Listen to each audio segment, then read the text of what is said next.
All right, how's everybody doing today? Hotep, hey, this is Michael Imhotep, founder of the African History Network, host of the African History Network show. All right, we're about to start. It is Sunday, October 23rd, 2022, and we are live. So normally we're on 9:10 a.m. the Superstation.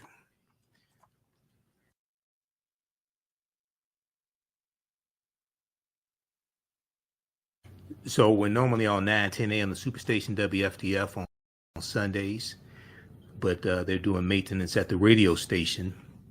So I'm broadcasting here on my social media platforms because we still have to get this information out.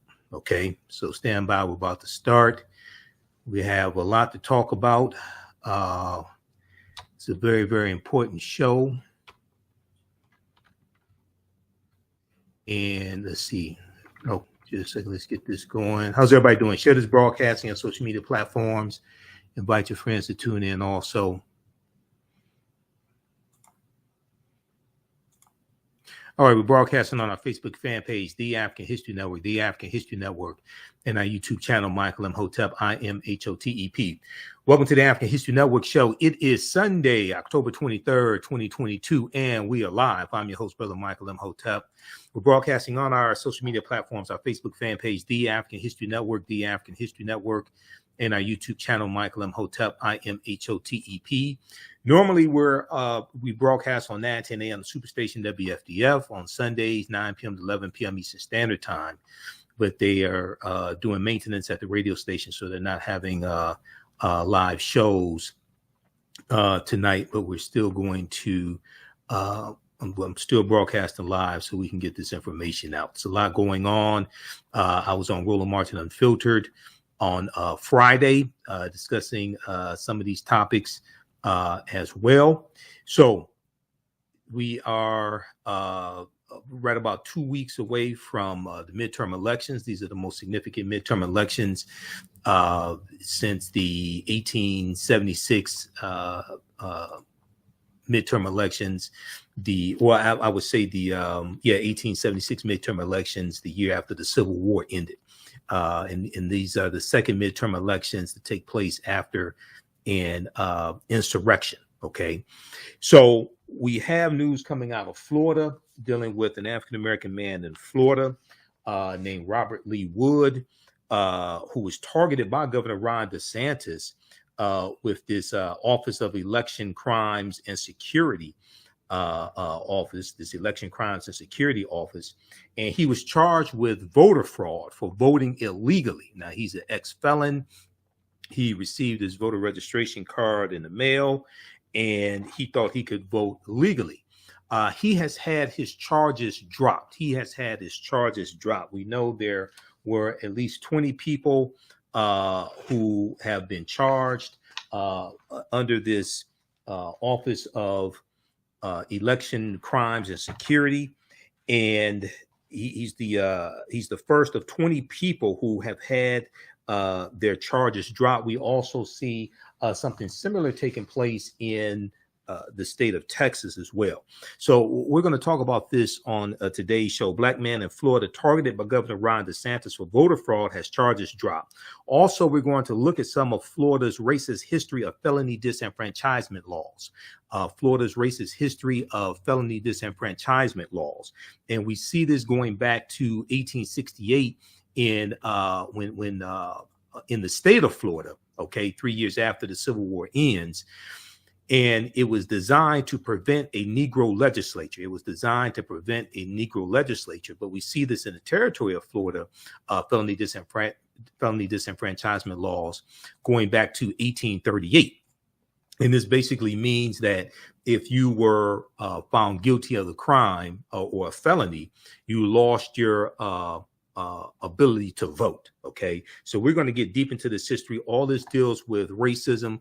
We know that racism is a system of advantage and privilege distributed based upon race, which comes out of the ideology of European white supremacy.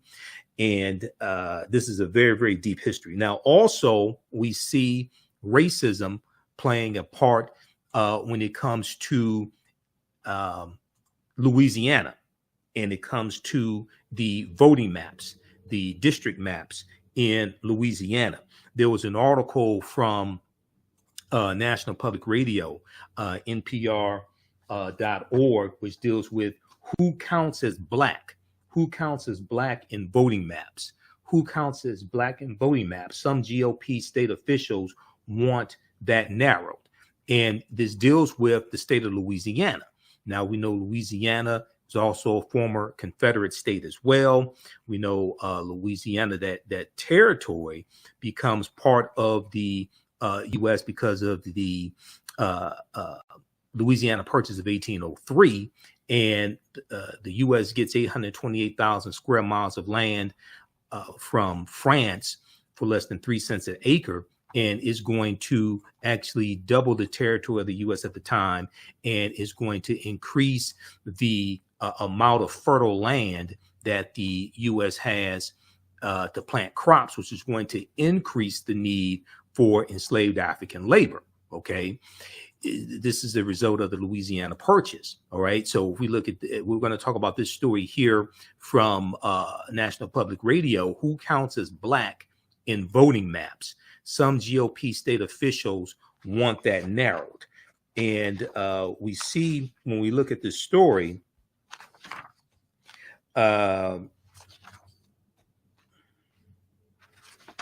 we look at this story here, we see that the thorny question of who counts as black found its way before the U.S. Supreme Court again, ensnared in a major legal battle over the Voting Rights Act that could further gut the landmark law, the 1965 Voting Rights Act, and make it harder to protect the political power of voters of color, especially African Americans, because it was because of Americans and what happened to us after Reconstruction ends.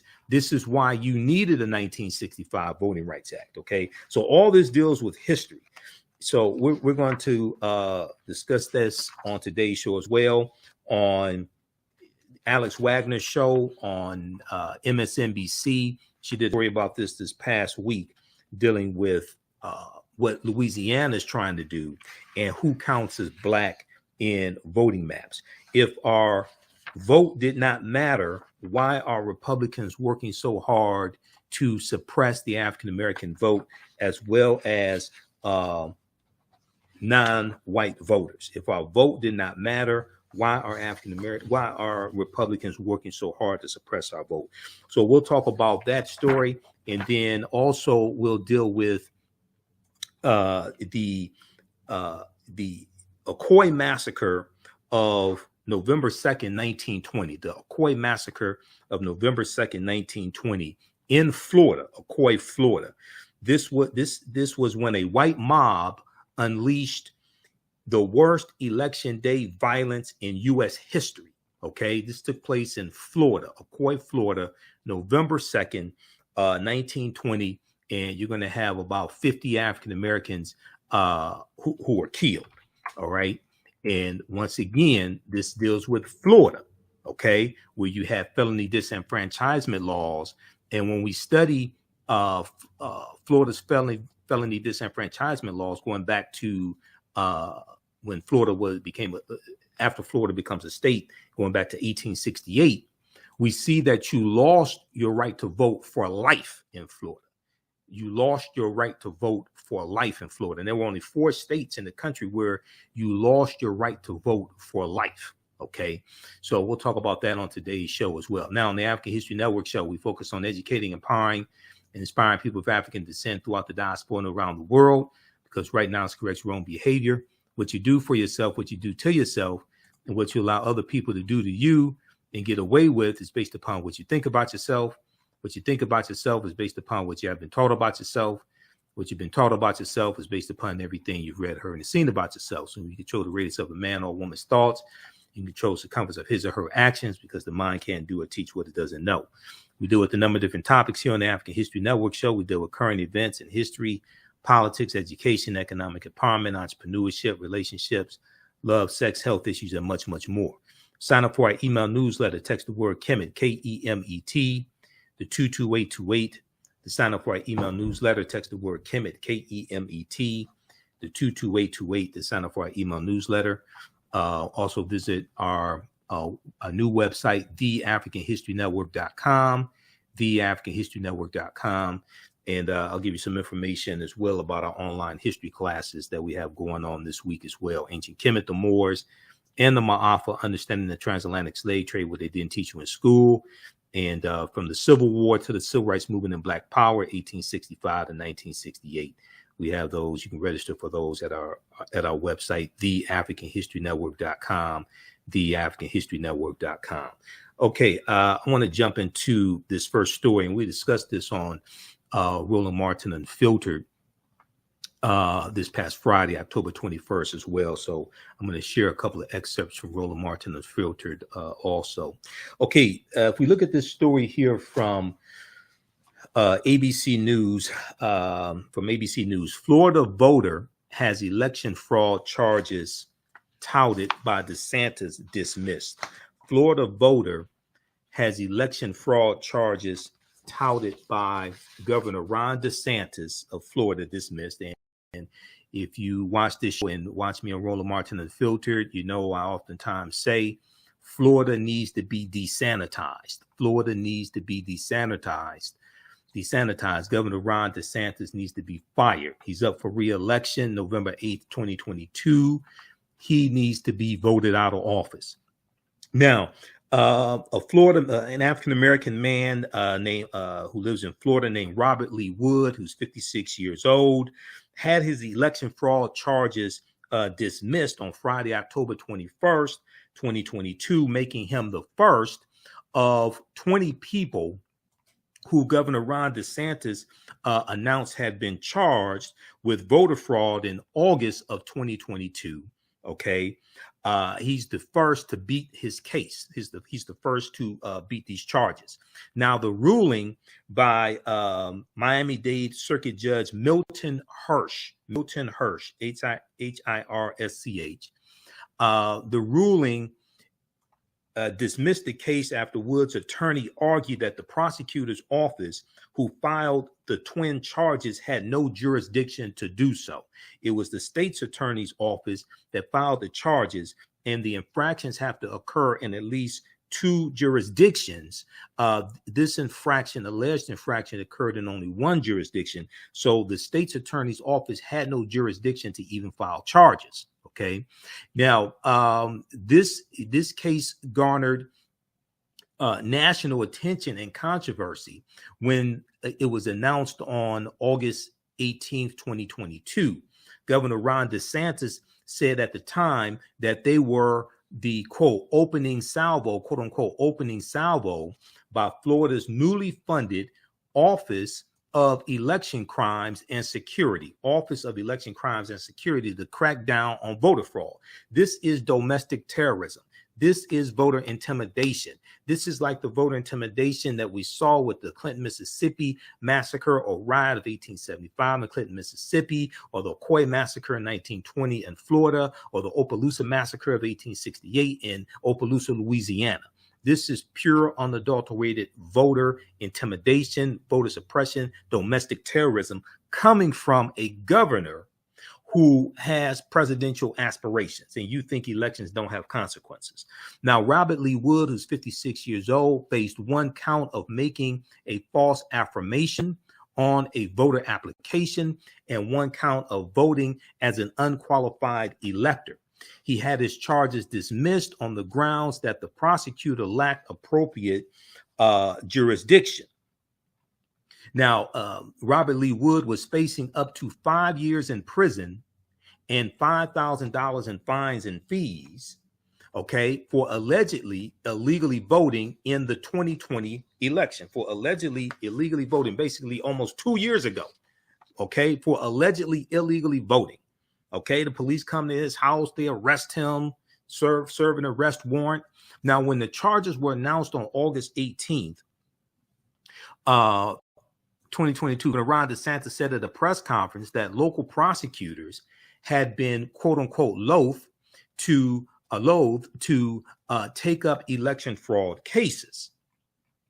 He said, now we have the ability with the Attorney General and statewide prosecutor to bring those cases on behalf of the state of Florida, he said. But a judge on Florida, Judge Milton Hirsch, Miami-Dade County Circuit Judge, Judge Milton Hirsch, found that the statewide prosecutor did not have jurisdiction over one case in Miami. Statewide prosecutors, which are an extension of the Attorney General's office of the state of Florida, are prosecuting all of the election fraud cases that were brought in August. In order for the statewide prosecutor to have jurisdiction, the crimes alleged have to have occurred in at least 2 judicial circuits. In order for the statewide prosecutor to have jurisdiction to prosecute, the crimes alleged must have occurred in at least 2 judicial circuits. Judge Milton Hirsch agreed with the defense's argument, with Robert Lee Wood's defense's argument, that the alleged violations applying to vote and voting while ineligible only occurred in Miami-Dade County. Thus, the statewide prosecutor was found to not have jurisdiction. Now, statewide prosecutors argued that the alleged crimes were committed in Leon County in addition to Miami-Dade County, but the defendant's applications, Robert Lee Wood's applications and votes, were later transmitted to the Department of State in Tallahassee, Florida. Argued that alleged offenses only happened in Miami-Dade County. Okay, the judge sided with the defense, even citing Shakespeare's Henry VI in his order granting the motion to dismiss. Judge Milton Hirsch said, quote, his arms spread wider than a dragon's wings, unquote. The judge wrote in his order in reference to the statewide prosecutor, quote, how much wider even than that does the statewide prosecutor seek to extend his reach? It is an old truth that all politics is local, Judge Milton Hirsch added. The statewide prosecutor seeks to stand that old truth on its end quote. Okay. All right. Now, Larry Davis, the attorney for Robert Lee Wood, said that his motion to dismiss on the grounds of jurisdiction has been circulated to attorneys representing the other election fraud defendants. There are 19 other election fraud defendants in Florida right now. The statewide prosecutor can now appeal the case.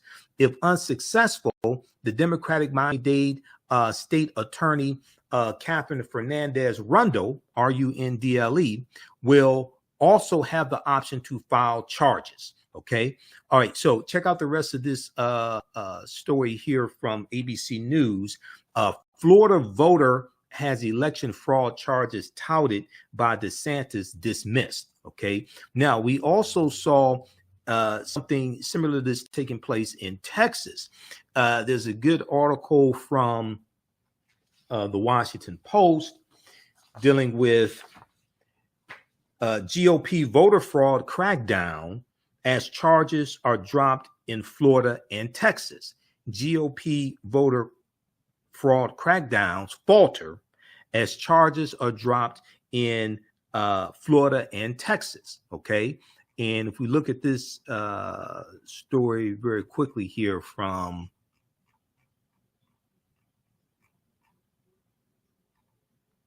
this is from actually the New York Times. I think I may have said Washington Post. The story is actually from the New York Times.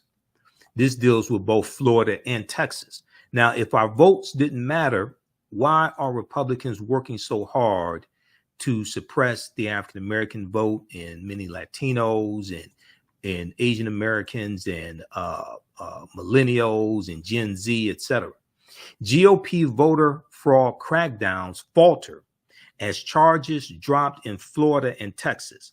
One man who had his charges dismissed was among a group of former felons who were rounded up in August under orders from Governor Ron DeSantis of Florida.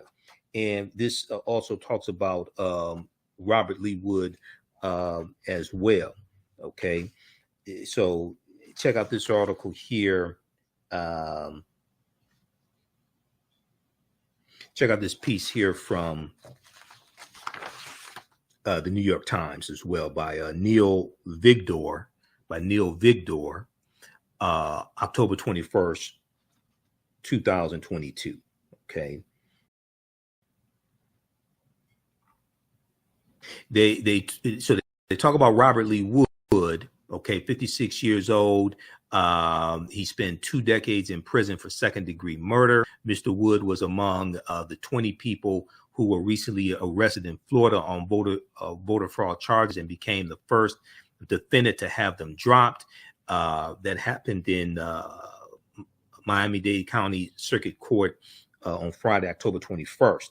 Now, they also talk about Texas. And on Monday, this past Monday in Texas, which was October 17th, a district court judge in Texas set aside the indictment of Hervis Earl Rogers, another African-American man. I remember this case here. He stood in line for something like 7 hours. Yeah, I remember this case when it happened. And we talked about this on Roland Martin Unfiltered as well. A district court judge in Texas set aside the indictment of Hervis Earl Rogers, an African-American Houston man who gained widespread attention for waiting 7 hours in line to vote during the 2020 primary election. In 2021, Texas Attorney General Ken Paxton, who's a Republican, charged Hervis Rogers with voting illegally because he was on parole. He charged him with voting illegally because he was on parole. Once again, this is pure, unadulterated voter intimidation to make examples out of these people, to suppress the African-American vote and scare people who have felony records, etc., from voting, even when they get voter registration cards in the mail, etc.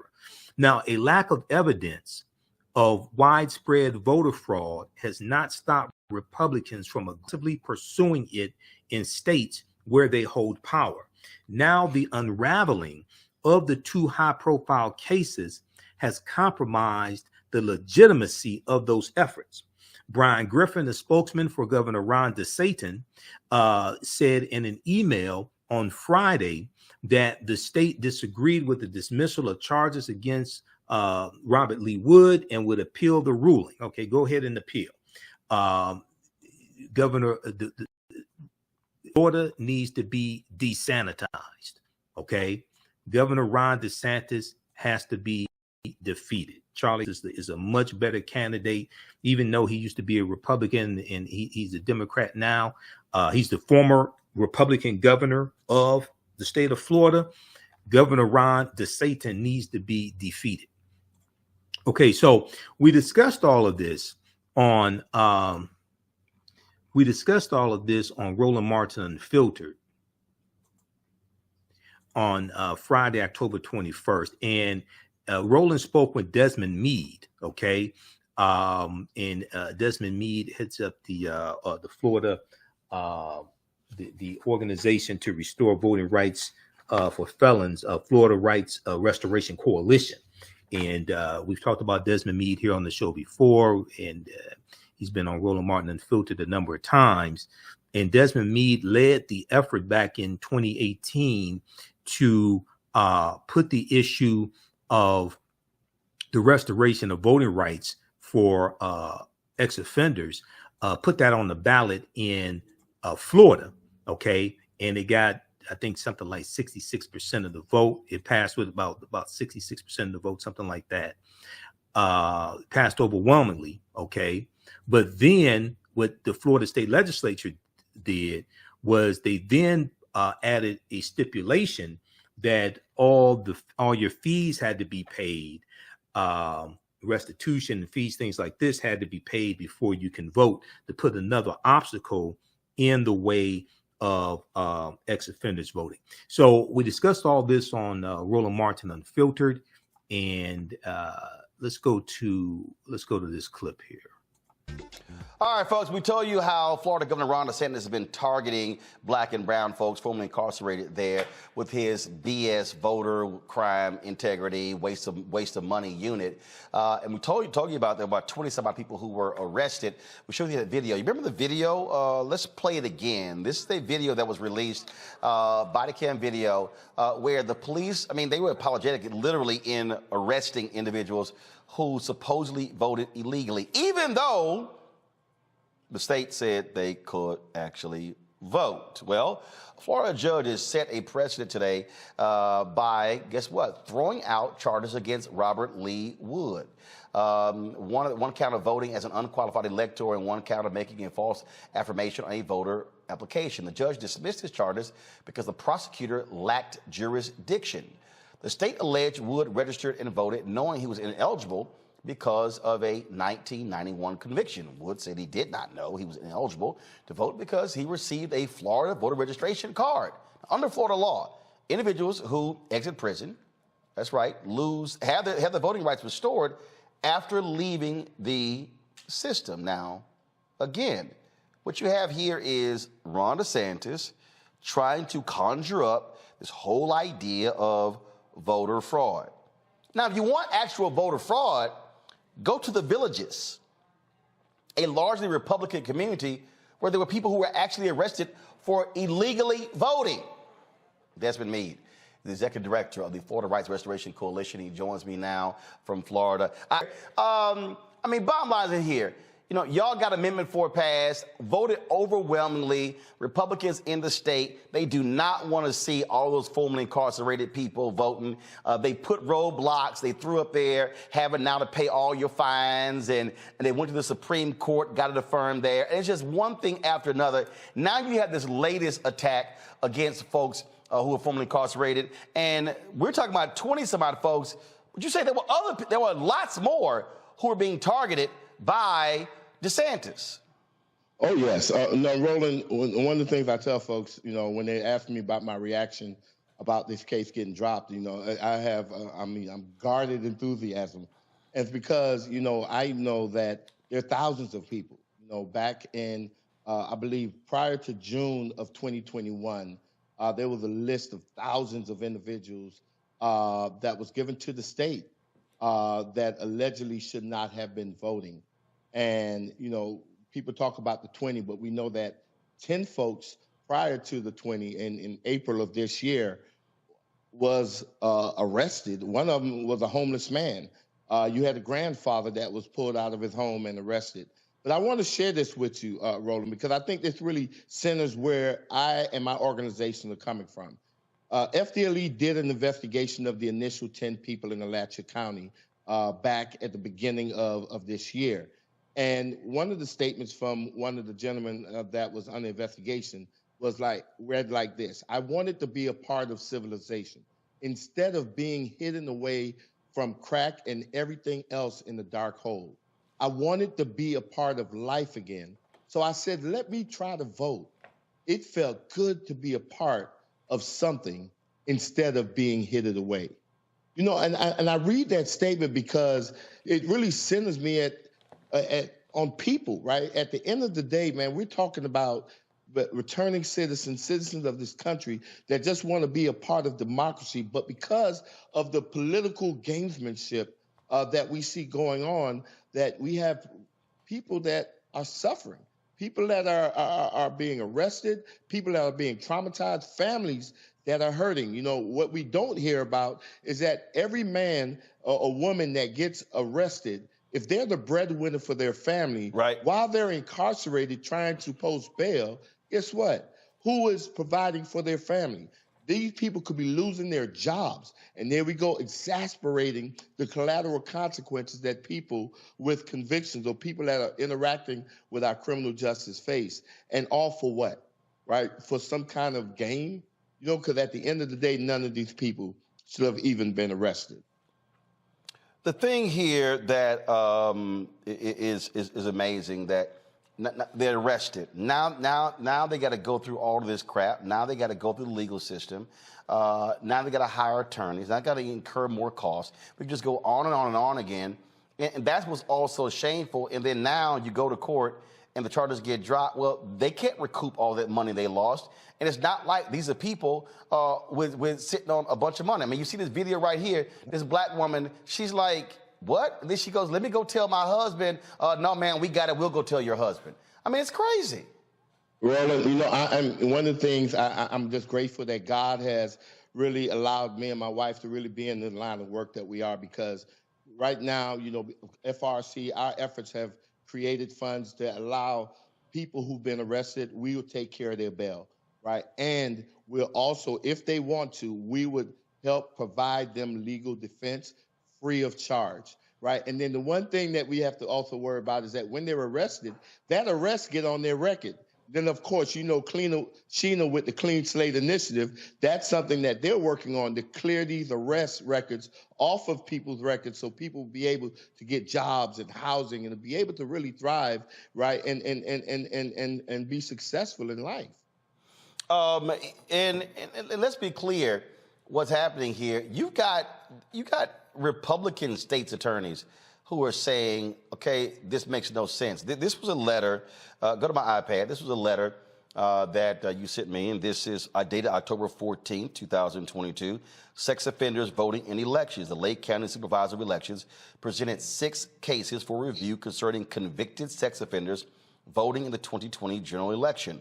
Letter goes through laying out the statute, things along those lines. This is what the state's attorney office said. Yes, and rightfully so, Roland. You know, one of the things that a lot of folks are not talking about is caught up in this snare or this persecution of returning citizens are people who registered as Republicans, right? And so when we look at the total breadth of people who've been impacted, you know, I thought that this was a wonderful opportunity to really talk about what does democracy really mean to us, right? You know, some people, they were concerned about the raid on Mar-a-Lago, saying, you know, why would the FBI want to raid Donald Trump's residence 2 years before the presidential election? Well, if they're concerned about that, they ought to be outraged that people are getting arrested on the eve of election. Right. Not 1 or 2 years before an election, but on the eve of elections and during elections, you have people being drugged by out of their homes. You have people who, when they were arrested, the SWAT team came to arrest them as if they were Pablo Escobar. And it is about intimidation. And here's the thing this letter says. It says 2 things: a person who willfully swears or affirms falsely to any oath or affirmation, or willfully procures another person to swear or affirm falsely to oath or affirmation, okay, goes on, explains committing a felony. This is what they say. In all of the instances where sex offenders voted, each appear to have been encouraged to vote by various mailings and misinformation. Each were given voter registration cards, which would lead one to believe they could legally vote in the election. The evidence fails to show willful actions on a part of these individuals.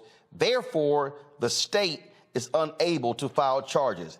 And this is not, from you, this is not a progressive state's attorney.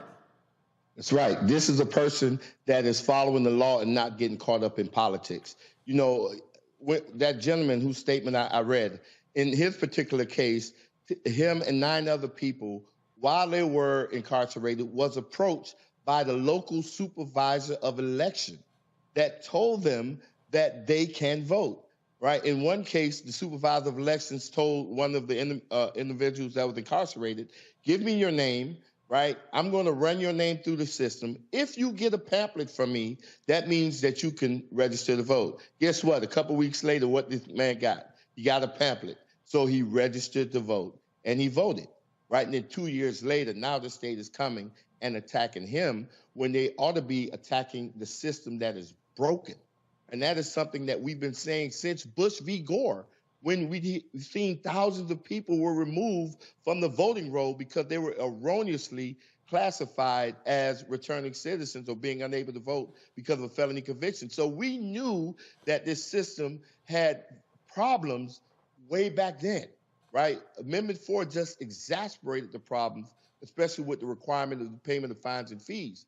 But the system needs to be fixed. And before a state can take a person, American citizens' liberty, right? That's the thing that is guarded the most in this country, right? A person's liberty. Before the state can just haphazardly just take a person's liberty like that, they need to clean up their side of the street.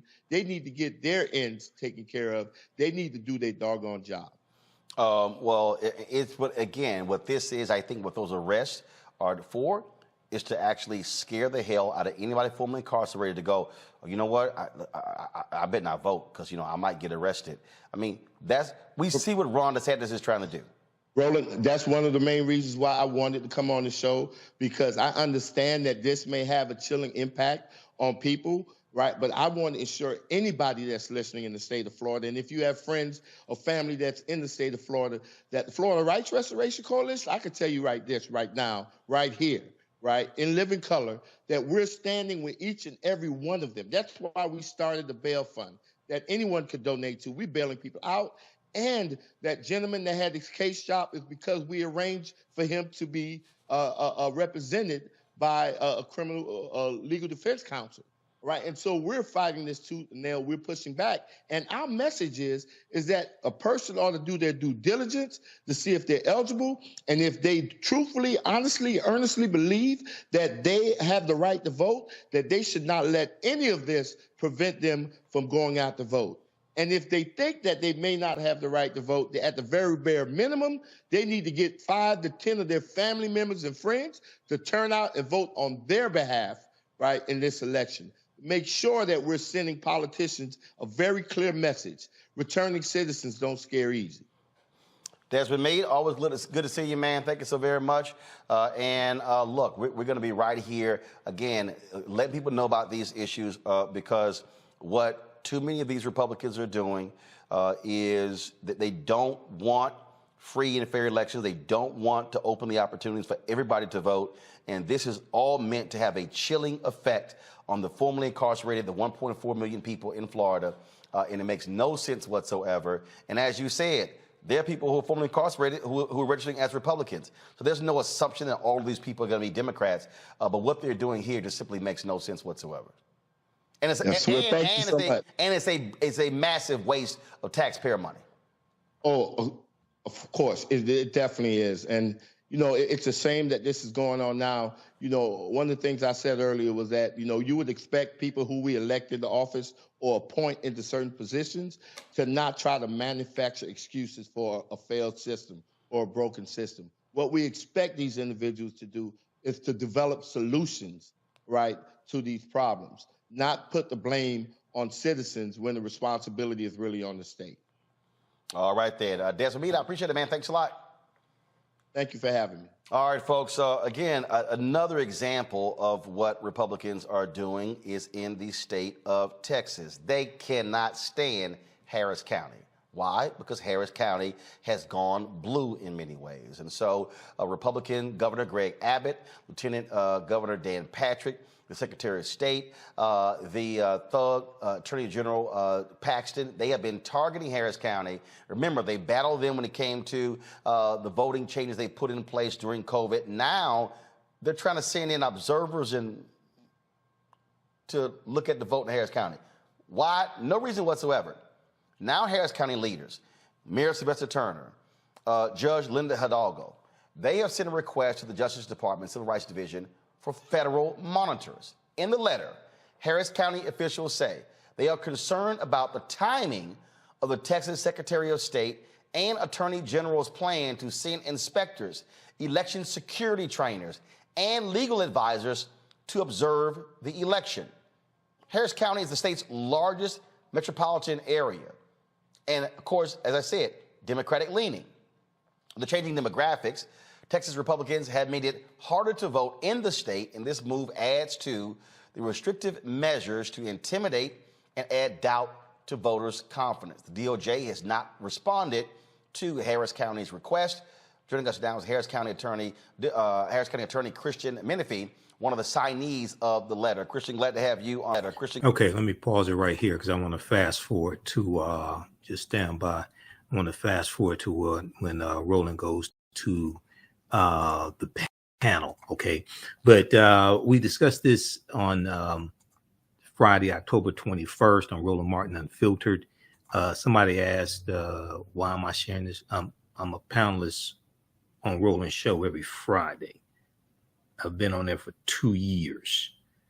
I started August, I think it was August or October 2020. I've been on for 2 years.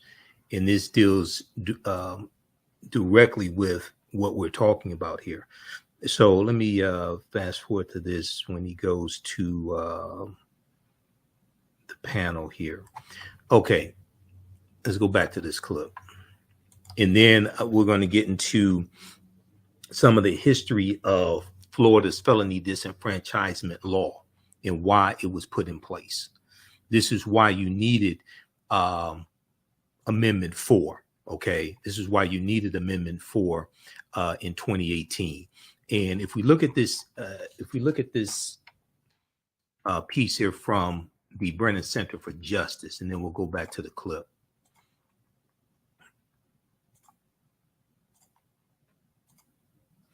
This right here, okay, Brennan Center for Justice, voting rights restoration efforts in Florida.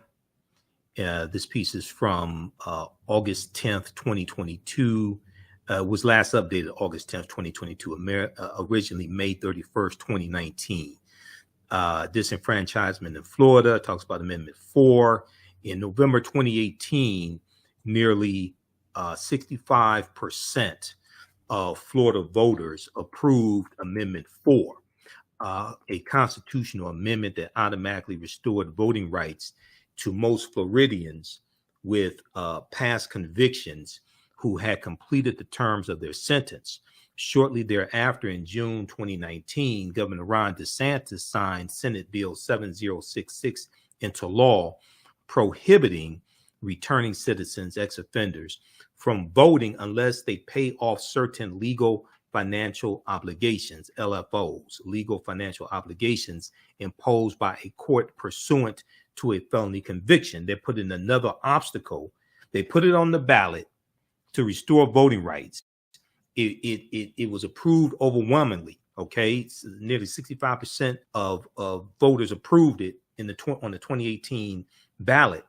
Then the Republican-controlled state legislature in Florida then comes up with Senate Bill 7066 to put another obstacle in the way of the Amendment 4 that just passed, once again to suppress the vote. Okay, the Brennan Center for Justice and other civil and voting rights groups filed a lawsuit challenging the law. The trial court found Florida's pay-to-vote system unconstitutional, in part because it is often not possible to determine whether a returning citizen is eligible to vote because the state does not reliably or consistently track data on LFOs, okay, legal financial obligations. However, the in-bank 11th reversed and vacated the lower court's ruling, and they have a link there for more information. Now, this part right here, the history of Amendment 4. Prior to Amendment 4 in 2018, Florida's state constitution, permanently disenfranchised all citizens who had been convicted of any felony offense unless the clemency board restored their voting rights, a process that will now apply to those who have not had their rights restored by Amendment 4, including anyone convicted of murder or felony sexual offenses. Now, between 2010 and 2016, the number of disenfranchised Floridians grew by nearly 150,000 just in that 6-year period of time. Between the year 2010 and 2016, the number of disenfranchised Floridians who lost their right to vote because of a felony conviction grew by nearly 150,000 to an estimated total of 1,686,000 in 2016. Okay, more than 1 in 5 of Florida's Black voting age population was disenfranchised because of a felony conviction. more than 20%, more than 20% of Florida's African American voting age population is eliminated from voting because of this felony disenfranchisement law that dates back to 1868 in the Florida State Constitution, which was put in place to prevent a prevent a Negro legislature.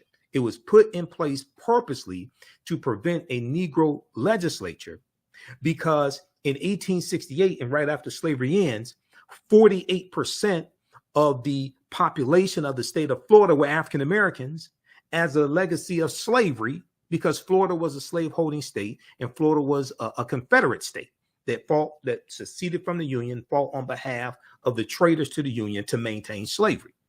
They feared, even before the 15th Amendment was adopted in 1870, they feared that these African Americans would vote and take over the Florida state legislature. So they made sure they put policies in place to keep that from happening.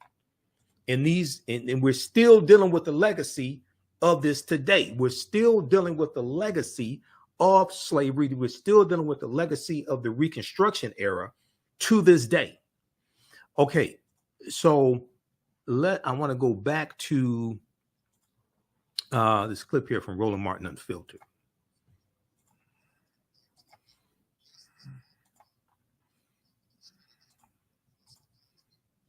So this is go on iPad, please. When it pulls up, it's called the fight for. It's called the Fight for Democracy. I'm going to pull it up right now. Give me 1 second. We're going to be there with a number of entertainers, other speakers, and activists as well. Again, encouraging folks to vote. Early voting is taking place. We are seeing massive turnout of early voting in various places. And so you see it right there, the Fight for Democracy. Again, working with the NAACP Sunday, 4 to 7 p.m. At Avenida Plaza. And Bun B, LaToya Luckett, Slim Thug, DJ Mr. Rogers, DJ Frank Ski, Lil Kiki, Spud Howard, Lenora, Mango Punch, and many others will be there. And this is a partnership with a number of organizations. This GOTV rally taking place in Houston. Let's introduce my panel right now, folks, to talk about this. Again, what is happening, because I keep warning y'all, we can sit here and play games if we want to, but what Republicans are trying to do is devious. Understand how utterly ridiculous it is. And their whole strategy is to keep us from voting, because they know if we use our power and if we drive our numbers in a significant way, they cannot win, which is why I keep telling y'all, if we start voting at 70 and 75 and 80, 85, 90% of our capacity, we could flip elections all across the country, all across the South, the Midwest, the Southeast. But it can't happen when our turnout is at 35, 40, 45, 50%. It simply can't happen. Matt Manning, civil rights attorney. Michael Imhotep, hosts the African History Network show. Dr. Nola Haynes, Georgetown University School of Foreign Service. Glad to have all three of y'all here. I mean, look, Matt, you're there in Texas. You take the case in Florida, how they're targeting folks, those formerly incarcerated. You look at what they're doing, trying to do to Harris County. This is all a part of the Republican strategy across the country to keep us from voting. This is classic voter suppression.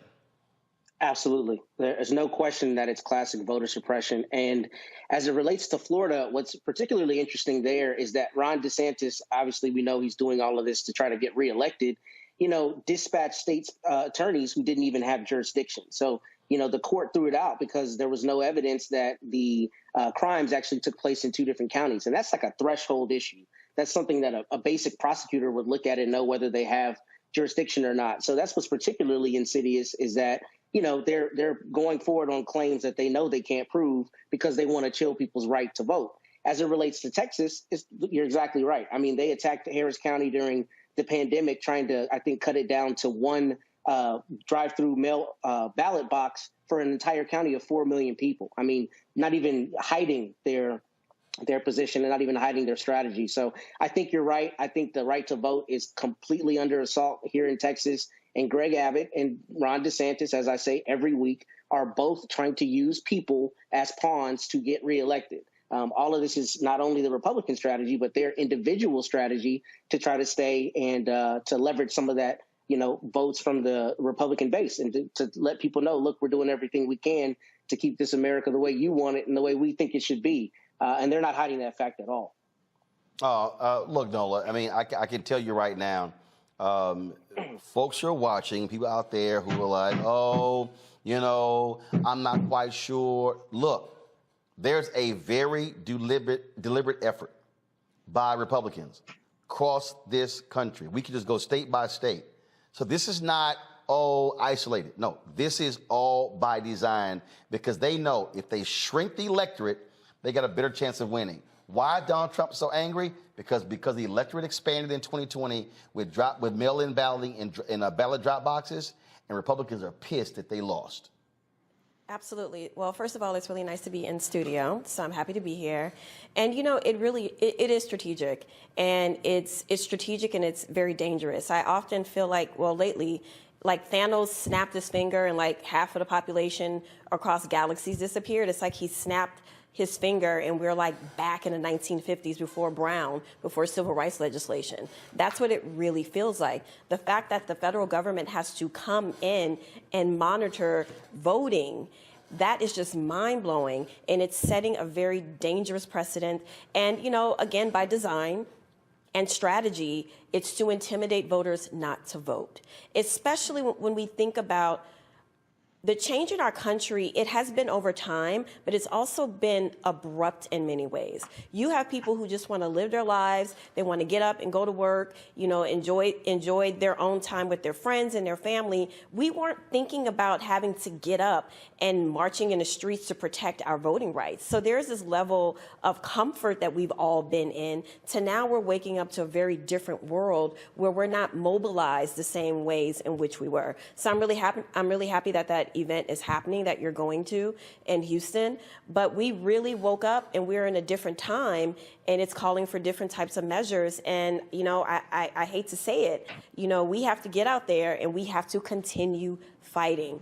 As tired as I know, especially Black folks are, we have to continue fighting, because we are not in a country right now where equality and equity are on par. We are still having to fight for just basic liberties, basic democratic rights, such as voting. Michael, when we walk through this, we walk through these issues, and people go, this is really not that big of a deal. It's not that alarming. What they're not understanding, when Steve Bannon and his minions out here are saying this crazy stuff, when they're talking about what they want to take over, they're serious. They are running people for secretaries of state. Absolutely. For election supervisors. They are desperately trying to overturn elections. And the thing I keep trying to tell all these Black people, they're not hiding it. This is not overt. No, this is not covert.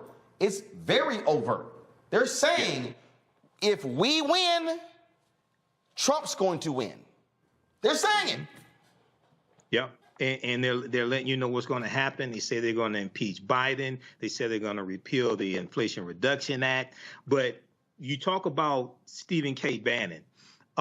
Bannon said some months ago on his podcast that the way to political power in America today is through the local school boards.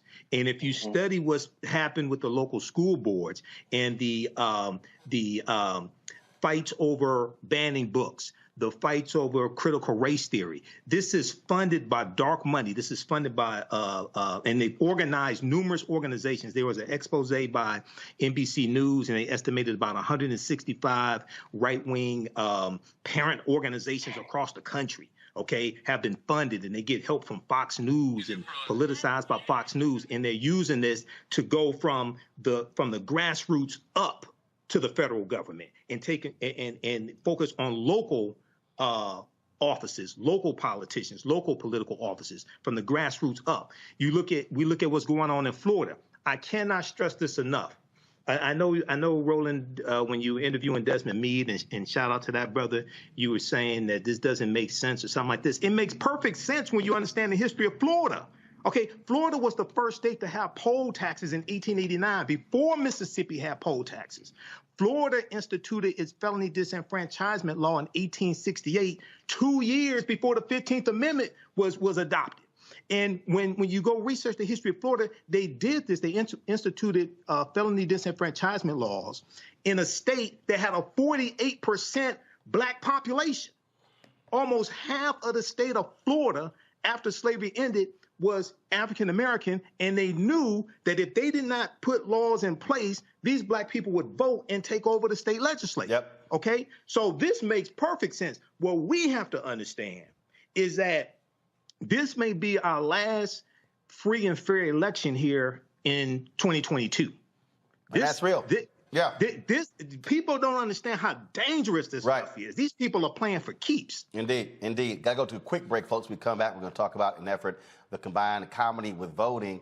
It's all about, folks, using every tool at our disposal to turn people out in this November midterm elections. We'll discuss that next on Roland Martin Unfiltered right here on the Black Star Network. Okay, so that was from Friday, October 21st. You can watch that full video on Roland Martin's YouTube channel, Roland S. Martin on YouTube, and Roland S. Martin on Facebook. Also download the Black Star Media app, and you can watch the show there as well. And I'll post the link here on the thread of the broadcast also to the video. If we look at, I want to look at this. I want to look at this history here. Okay, we want to look at some of the history of Florida's felony disenfranchisement law and why it was put in place.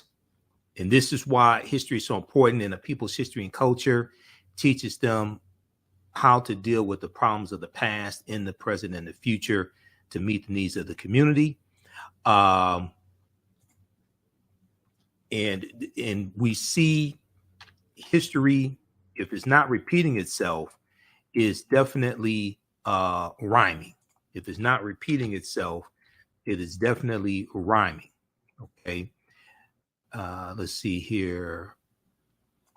Let me pull this up just a second. All right.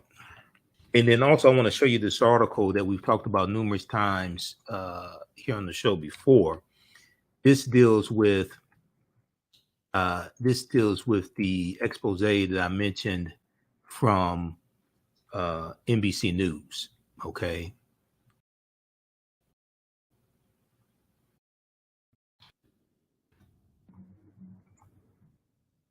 Go to this here. Okay, this article right here, read this one. This is about 16 pages when I printed it out. This deals with critical race theory battle invades school boards with help from conservative groups. Critical race theory battle invades school boards with help from conservative groups. Okay, this is from NBC News, June 15th, 2021. In towns nationwide, well-connected conservative activists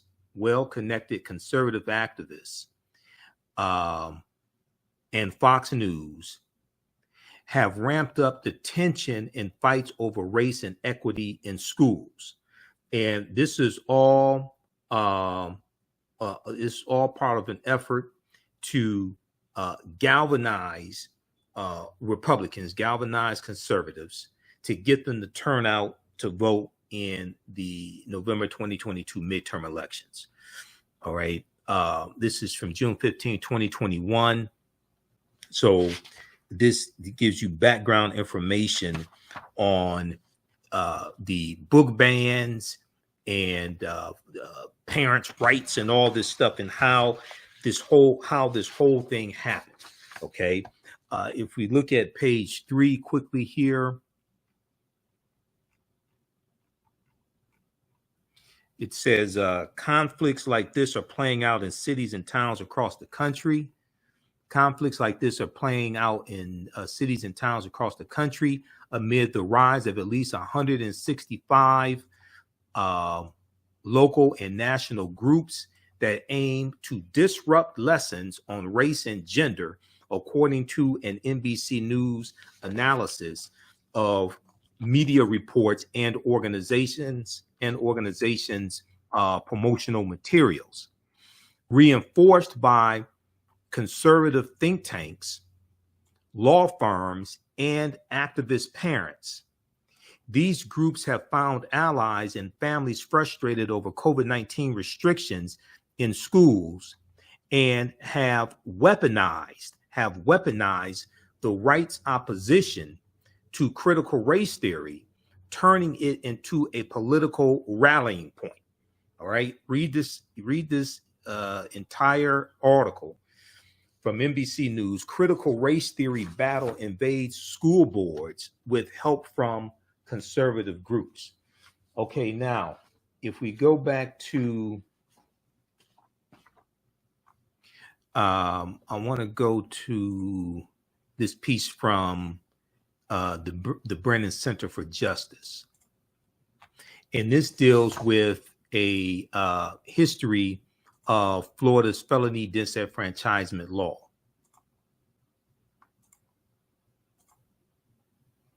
This one right here. This is at Brennan Center for Justice. Is from Florida's deals with Florida Rights Restoration Coalition in conjunction with them also, which is Desmond Meade's organization. History of Florida's disenfranchisement provision. Let's see. Can we increase that? Okay. Do it like this.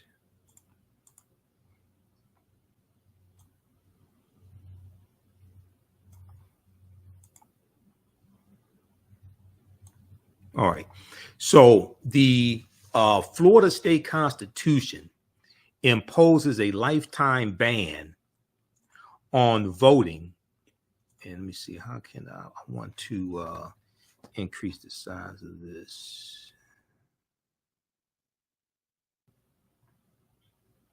Okay, we'll just do it like this here.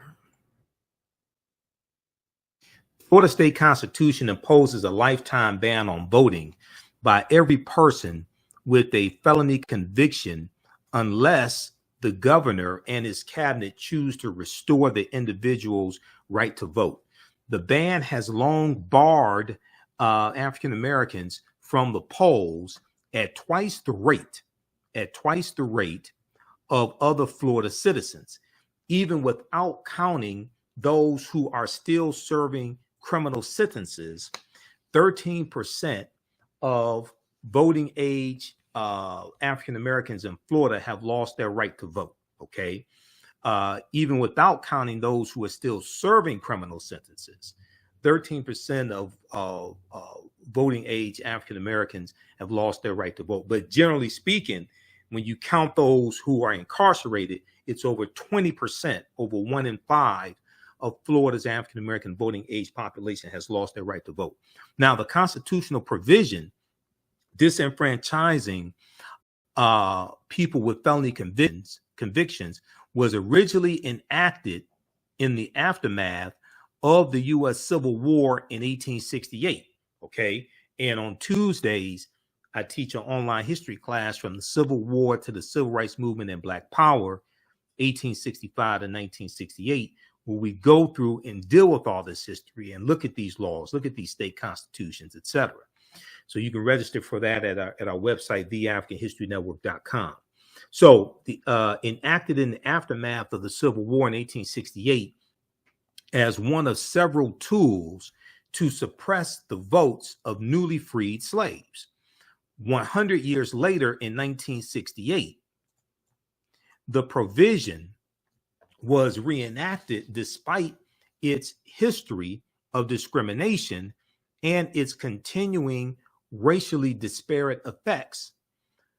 Felony disenfranchisement has long been used to diminish the voting power of Florida's African American population, and the law continues to have that effect.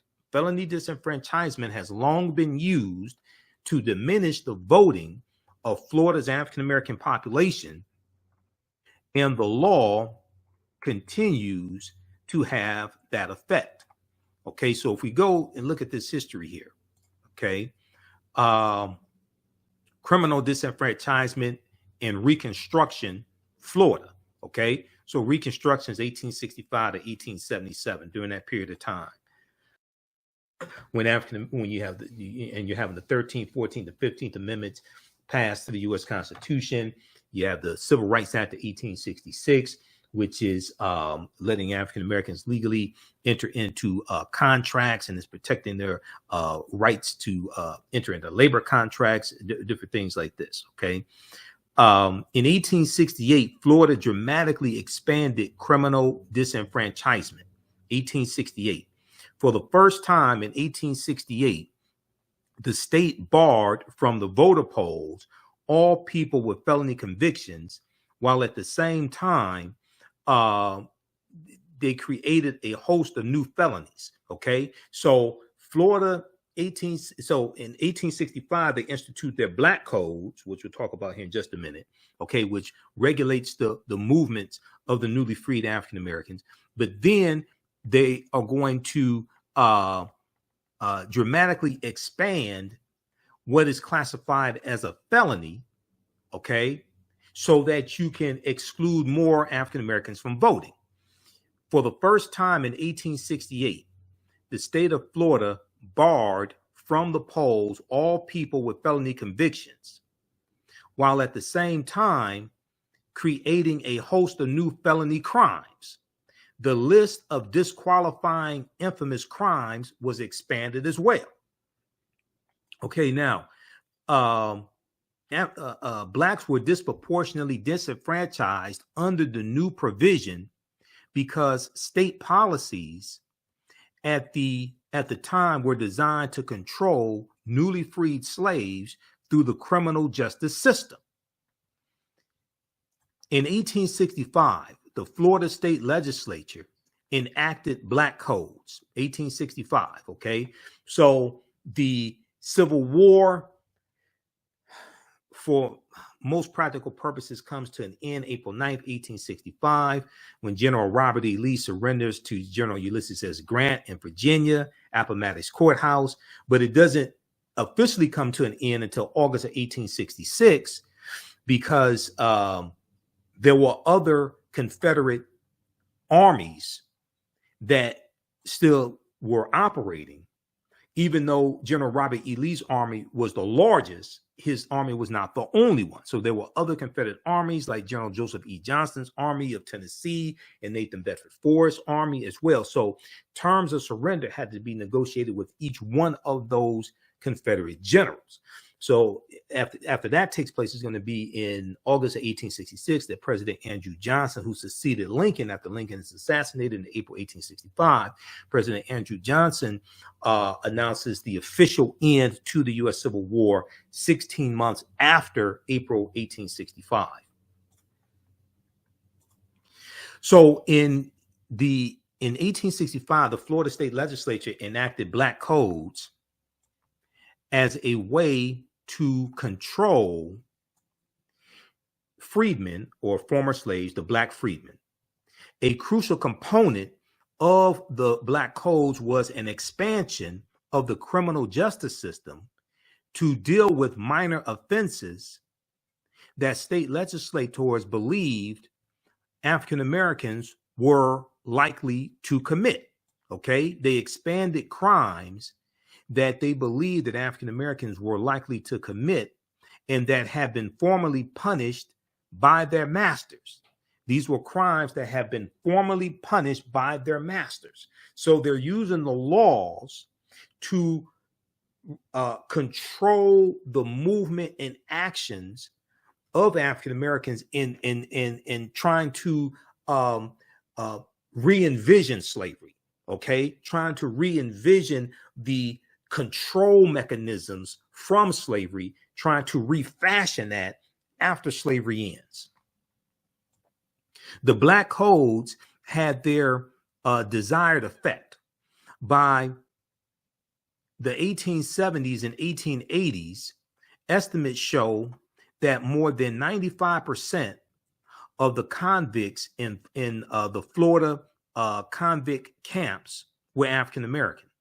Okay, more than 95% of the convicts in the Florida convict camps, okay, prison camps, were African American. A captain in one of the camps at that time noted it was possible to send a Negro to prison. Let's see, hold on.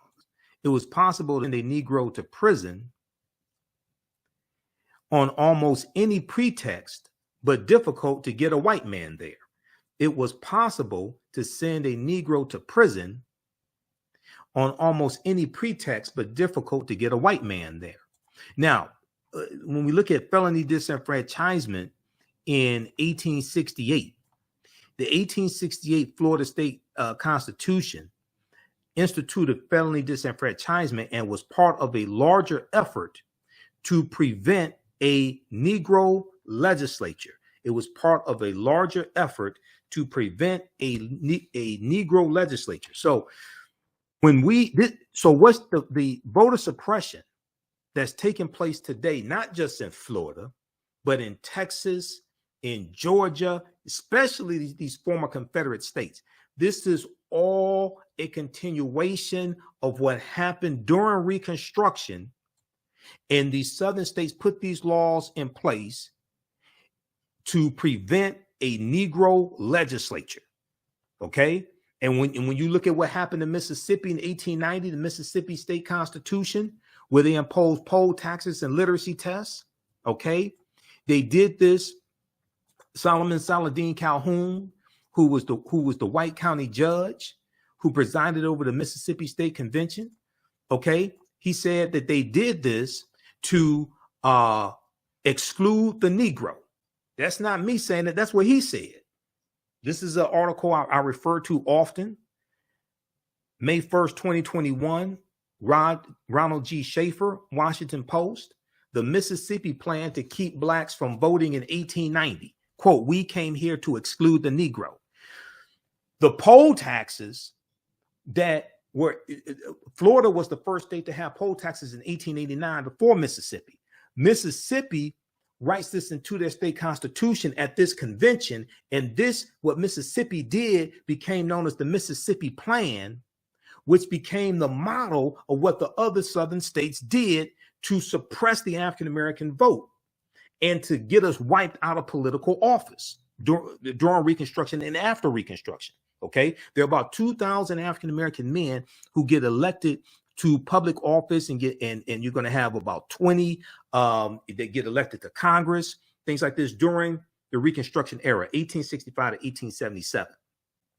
When Reconstruction comes to an end with the Compromise of 1877, where Republicans agreed to let where Democrats agreed to let Rutherford B. Hayes, the Republican candidate for the presidency, become president if he will remove the remaining Union troops out of those southern states, South Carolina and Florida, and there was one other state, okay, because there was only 3 states by this time that still had Union troops in them, but they were still enforcing to a certain extent the new rights of African Americans.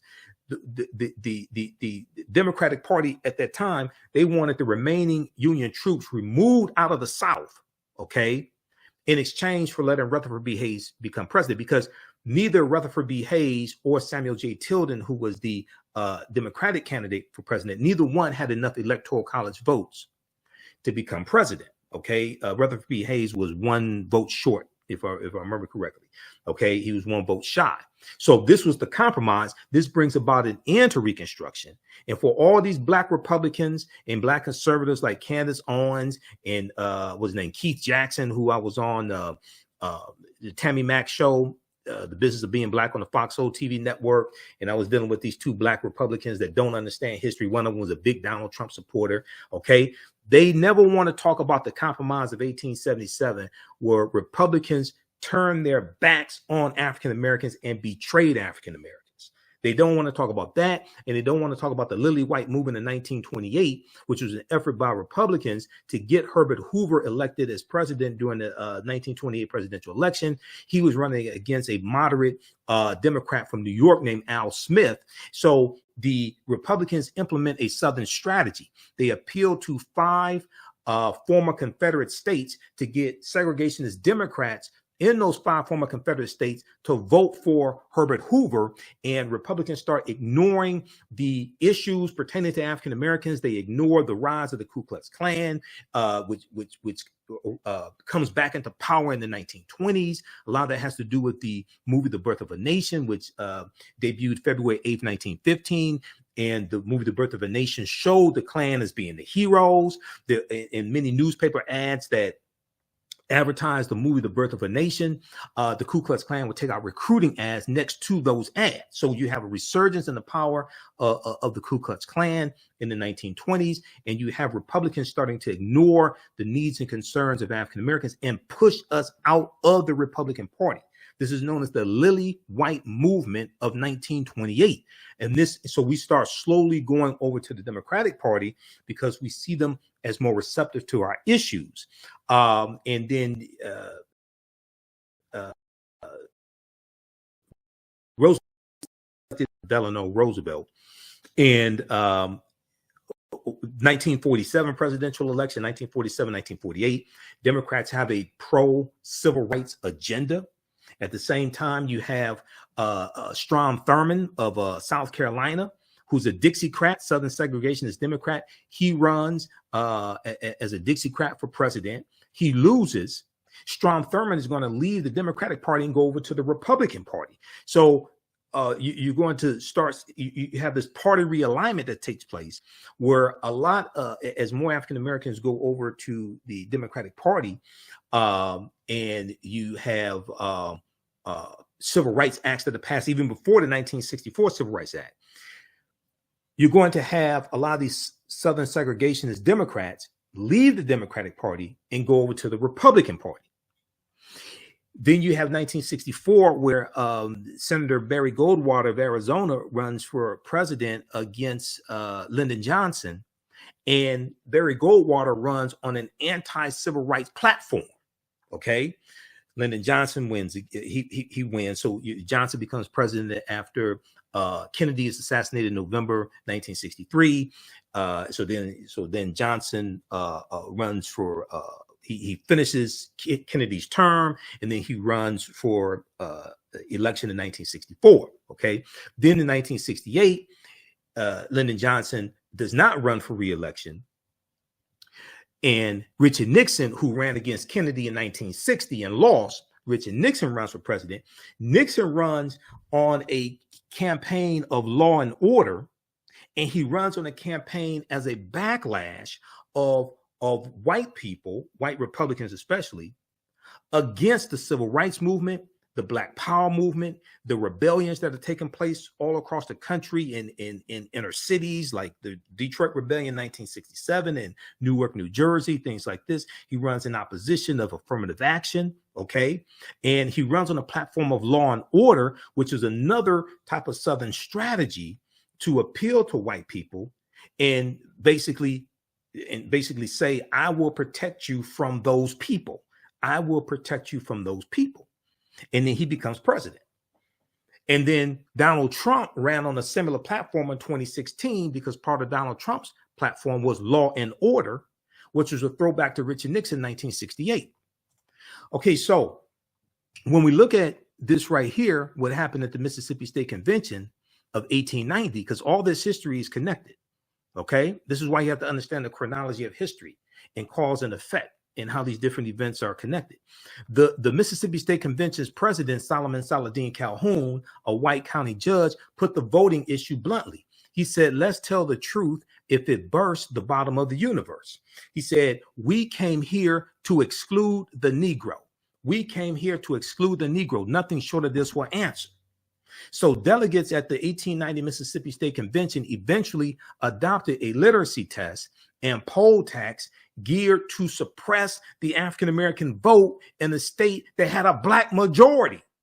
the African Americans were the majority of the population in the state of Mississippi as a result of slavery. Today, the state of Mississippi has the largest percentage of African Americans in the country at 39% of the state. The Mississippi Plan became the model throughout the South, part of a raft of racially oppressive Jim Crow laws that ended Reconstruction. What Florida is doing is continuing the conflicts in the fight for Reconstruction. But what Republicans are doing now in Florida and Georgia and Texas, they're trying to settle this and win the war for good. They're playing for keeps. We don't understand most of this history, so we don't see this stuff coming. I'm a historian. I understand. I know what I'm looking at when I see it because I've seen it before.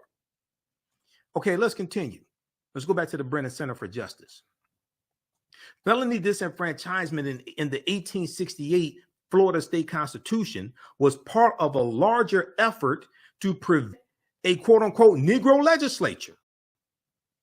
Post-emancipation, after slavery ends in basically 1865, you have the 13th Amendment ratified December 6, 1865, which legally ends slavery, not the Emancipation Proclamation. That did not free the slaves. Okay, go to archives.gov and read it, or go to loc.gov, because it basically stated that the territories in rebellion, their slaves would be freed by January 1st, 1863, if they did not come back into the Union. But the territories in rebellion, they separate from the Union, set up their own government, set up the Confederate States of America in 1861, and you no longer have any authority over them. And then it also had exceptions for the border states, Maryland, Missouri, Kentucky, and Delaware. And it said that they were exempt so they could keep their slaves. Maryland did not abolish slavery until November 1st, 1864, because they put it on the ballot. That's almost 2 years after the Emancipation Proclamation was issued. Okay. Now, post-emancipation, legislators in Florida feared that freedmen, that black freedmen, that former slaves, who then constituted 48% of the state's population, they feared that they would take over state and local government. I'll be damned. Isn't that the fear that they have today? Isn't that the fear that, oh, what happens when these Negroes take over the state legislature? What happens when they have dominance in the House of Representatives and the Senate? The same fear that Florida had in 1868 is the same fear that they have today in 2022. The same measures that they're used in 1868, that's the same goddamn thing they're doing today. We don't have enough sense to understand history to see this stuff when it's coming so we can stop it. Post-emancipation legislators in Florida feared that black freedmen, who then constituted 48% of the state's population, would take over state and local government. The 1868 Florida State Constitution contained several provisions to prevent this from happening. So you mean they used the law to oppress African Americans? This is why I say we have to understand the law. We need to understand the law better than they understand the law. Politics is the legal distribution of scarce wealth, power, and resources. Politics is the legal distribution of scarce wealth, power, and resources, and the writing of laws, statutes, ordinances, amendments, and treaties, their adoption, interpretation, and enforcement. And I know people mean well when they say, when they tell, African Americans to vote, to exercise your right to vote, things like this. I know they mean well when they say that, but let me be very clear. You don't vote for exercise. If you want to exercise, take your ass to the gym, go work out, get a home gym like I have. You don't exercise. You don't vote for exercise. You vote for power. When you go read what happened and study this history and the laws they put in place, white people don't vote for no exercise. They vote for power. This is what we have to understand. Politics is the legal distribution of scarce wealth, power, and resources. This don't have nothing to do with exercise.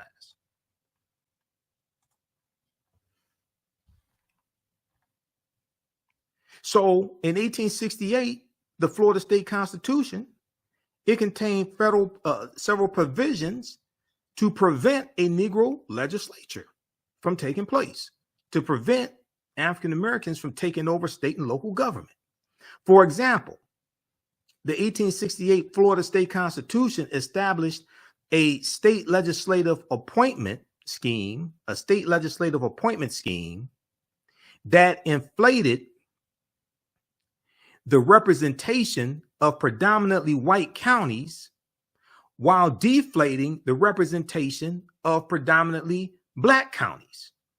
Oh, you mean like redrawing district lines? You mean like in Texas, where over the past 10 years, the increase in population has been non-white people, but the Texas state legislature controlled by Republicans, they found a way to create 2 white districts? You mean something like that? You mean like in Louisiana, where they're trying to redefine what black is to suppress the African American vote and reduce how many people can vote? Like in Louisiana, when they're trying to redraw these district lines? The Florida State Constitution of 1868 also gave the governor the power to appoint local officials, thereby preventing local black majorities from electing their own leaders. Oh, so now that slavery ends and they're voting and they're in these cities that have a majority African American population, now you want to take the power away from the local at the local level and send it to the governor at the state level to then appoint local officials over African Americans to prevent local African Americans, local black majorities from electing their own leaders. One legislator in Florida wrote that this and other such provisions were designed to prevent a Negro legislature,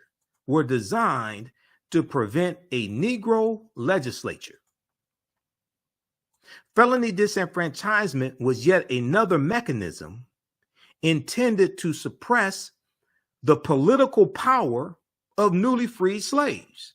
Now, it didn't say nothing about exercise. It didn't say they were trying to keep African Americans from exercising. This is about power, period. If you don't understand that, I don't know what the hell to tell you. Now, Florida's expansion of criminal disenfranchisement during Reconstruction reflected a regional and even nationwide trend. It wasn't just Florida. Studies show that many states, especially those in the former Confederacy, passed restrictive felony disenfranchisement laws in the period directly following the extension of voting rights to freedmen.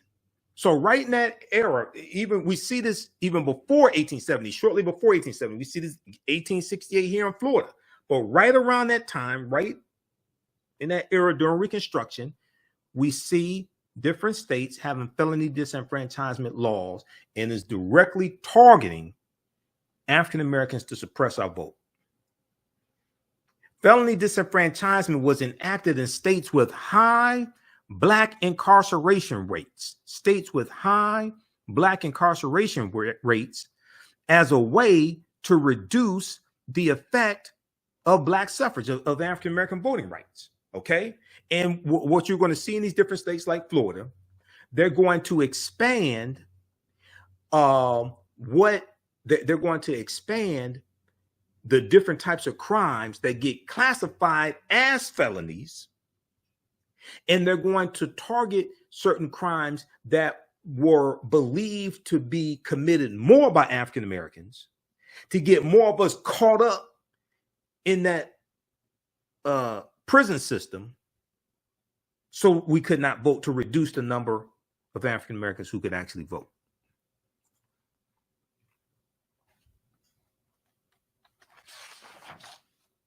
Now, if we look at the reenactment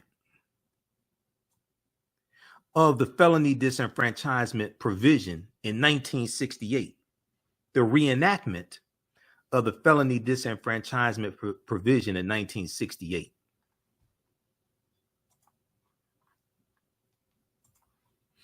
When the Florida State Constitution was revised in 1968, members of the revision committee articulated no independent, non-discriminatory reason for keeping permanent felony disenfranchisement in the Constitution. They didn't come up with they couldn't articulate a really good reason to keep it in there. When the Florida State Constitution was revised in 1968, members of the revision committee articulated no independent, non-discriminatory reason for keeping permanent felony disenfranchisement in the state constitution. The public record contains no evidence. The public record contains no evidence that the members of the Constitutional Revision Commission, CRC, Constitutional Revision Commission, or the state legislature ever had any legitimate reason for maintaining the voting ban on people with felony convictions. Even though years of defending the provision in litigation, the state of Florida never established or even articulated an independent rationale for reenacting the provision in 1968.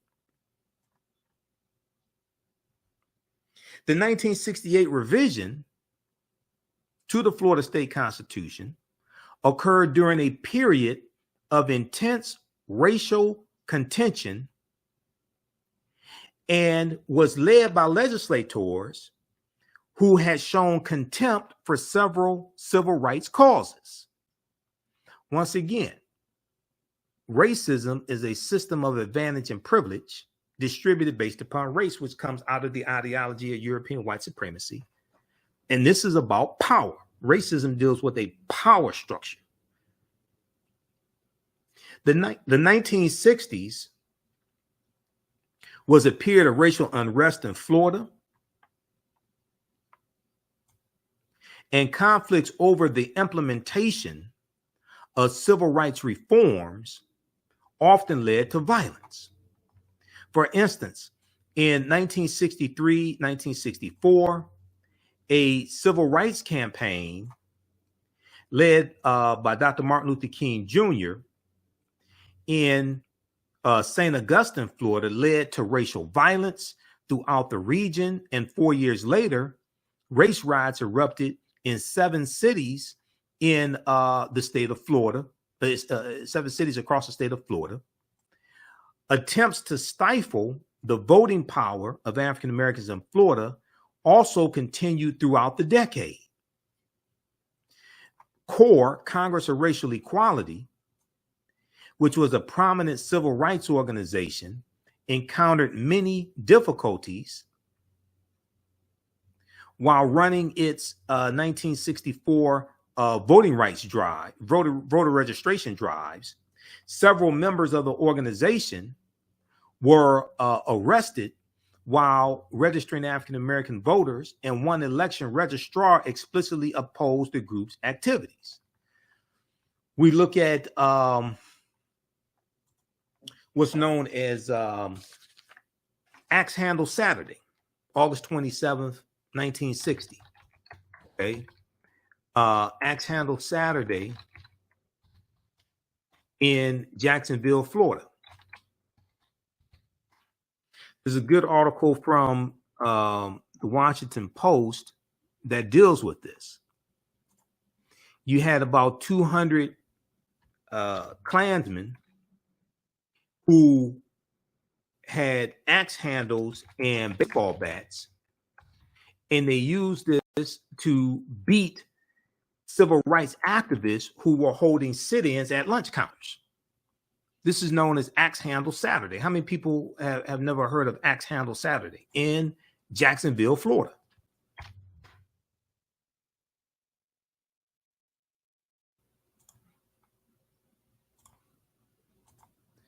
if we look at this here, let's go to this article here from the Washington Post. We've talked about it before here on the show.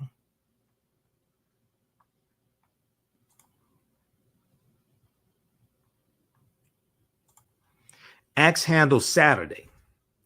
The Klan's vicious attack on black protesters in Florida 60 years ago.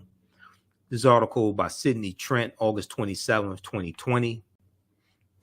This is a picture of one of the civil rights activists who was beaten by these cowards. A Jacksonville police officer stands with Charles Griffin after he was attacked on August 27, 1960 during a lunch counter protest by civil rights activists in Florida. This article courtesy Florida Historical Society. Okay, this is civil rights activist Charles Griffin. Okay, beaten by these white supremacists. The Florida Klansmen had armed themselves with handles. It was August 27, 1960, a year of lunch counter sit-ins by civil rights activists. The opening salvo had been fired on February 1st, 1960, when 4 African-American college students sat down at a whites-only lunch counter inside a F.W. Woolworth 5 and dime store in Greensboro, North Carolina. By spring, sit-in campaigns led by young African-Americans had been organized in cities all over the South, including Lexington, Kentucky, Little Rock, Arkansas, Baltimore, Maryland, Richmond, Virginia, and Nashville, Tennessee. Surprised white onlookers spat and spewed racial epithets at the demonstrators and sometimes physically attacked them. But as spring blossomed into summer, white supremacists farther south, having watched the protests achieve success elsewhere, switched to high alert. So when young African Americans began staging sit-ins at a whites-only Woolworth lunch counter in downtown Jacksonville, Florida, that summer, 1960, the Ku Klux Klan organized.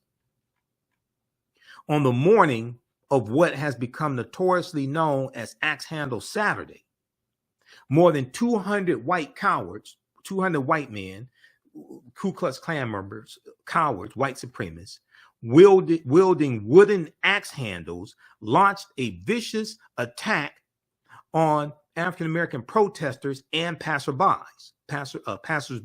those walking by. Before pulling the plug on an in-person convention in Jacksonville, Florida, punk-ass Donald Trump, when he was president, was scheduled to speak there on the 60th anniversary of Axe Handle Saturday, angering local activists. Now he will accept the nomination for the Republican Party in a speech from the White House. So this was back then when this took place, okay? But he was going to accept the nomination on the 6th. He was going to go to Jacksonville, Florida, and accept the nomination from the White Nationalist Party on the 60th anniversary of Axe Handle Saturday. In 1960, the Ku Klux Klan attack in Florida signaled a sharp turn in the cascading sit-in movement from spontaneous acts of racism to coordinated white supremacist brutality, according to Stanford University history professor Claiborne Carson. Quote, as the protesters began to achieve some success in the Upper South, then in the Deep South areas, resistance became more intense, said Professor Claiborne Carson, who was also founding director of the Martin Luther King Jr. Research and Education Institute at Stanford University. And they have all that information online. I do research there, so you can check that out online, Stanford University's Martin Luther King Research and Education Center. The lunch counter sit-ins that spring had inspired members of the Youth Council of the Jacksonville NAACP to launch nonviolent direct action of their own. Now, at this time in right around this time is going to be April, May 1960 that SNCC is going to be formed. Also, Student Nonviolent Coordinating Committee. Right around April, May 1960, SNCC is going to be formed as well. And SNCC comes out of Southern Christian Leadership Conference. Okay, read the rest of this article here. This deals with Axe Handle Saturday, August 27th, 1960. the Klan's vicious attack on Black protesters in Florida 60 years ago. Okay, now if we go back to this piece from the Brennan Center for Justice dealing with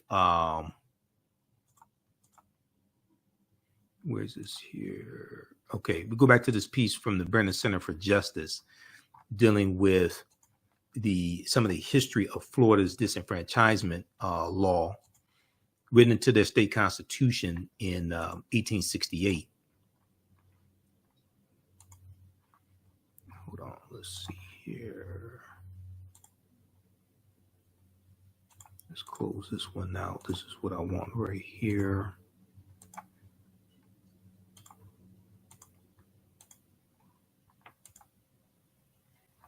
All right. So, CORE, Congress of Racial Equality, a prominent civil rights organization, encountered many difficulties while running its 1964 registration drives. Several members of the organization were arrested while registering African-American voters, and one election registrar explicitly opposed the group's activities. 8 of the 37 members of the CRC were also members of the Johns Committee, a governmental commission charged with investigating potentially subversive activities. The Johns Committee spent much of the 1950s and 60s investigating civil rights organizations, including the NAACP and CORE. George Stallings, head of the Suffrage and Election Subcommittee that recommended retaining permanent disenfranchisement to the CRC, and Bill Young, a member of the same subcommittee, were members of the Johns Committee during the CORE investigations. Stallings, in particular, had a long record as a segregationist. George Stallings, in particular, had a long record as a segregationist. He had openly declared that if segregation could not be avoided, all public schools should be shut down. Okay, if segregation could not be avoided, all public schools should be shut down. Now, like literacy tests and poll taxes, you had to pay a tax to register to vote. Like literacy tests and poll taxes, felony disenfranchisement was used to bar newly freed slaves from the voting polls. The drafters of the Florida State Constitution of 1868 consciously conceived of various mechanisms to protect the long-standing white monopoly on political power, to protect the long-standing white monopoly on political power in the state of Florida. And now notice they didn't say to protect the long-standing white exercise. They're telling you this is about power. This is not about exercise. That's why we need to stop telling people go vote to exercise your right to vote. No, this is, you vote for power. You vote for policies that are beneficial to you, your people, your community, etc. You don't vote for exercise. In 1968, the provision was enacted, but the Constitutional Revision Committee articulated no legitimate, non-discriminatory reason for retaining permanent felony disenfranchisement. Today, felony disenfranchisement continues to achieve its original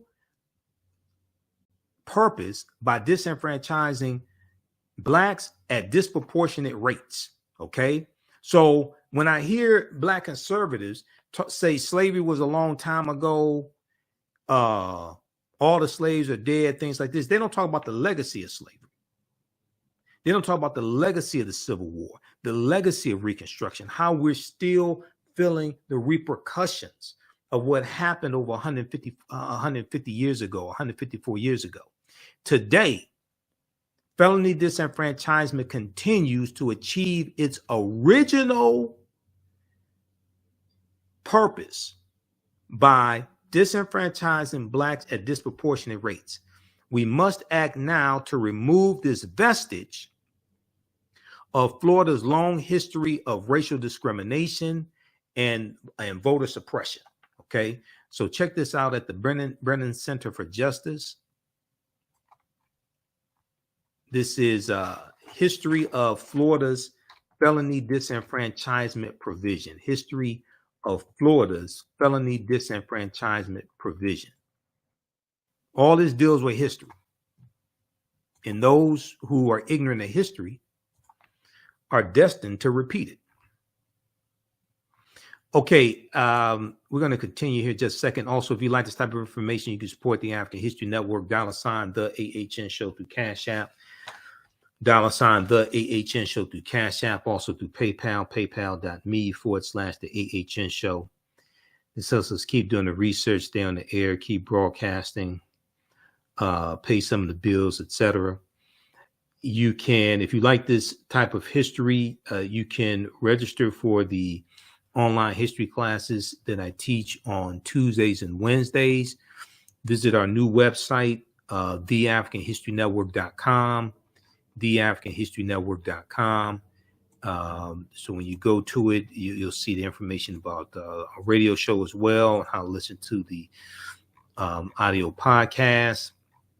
We have information there for Cash App and PayPal also here.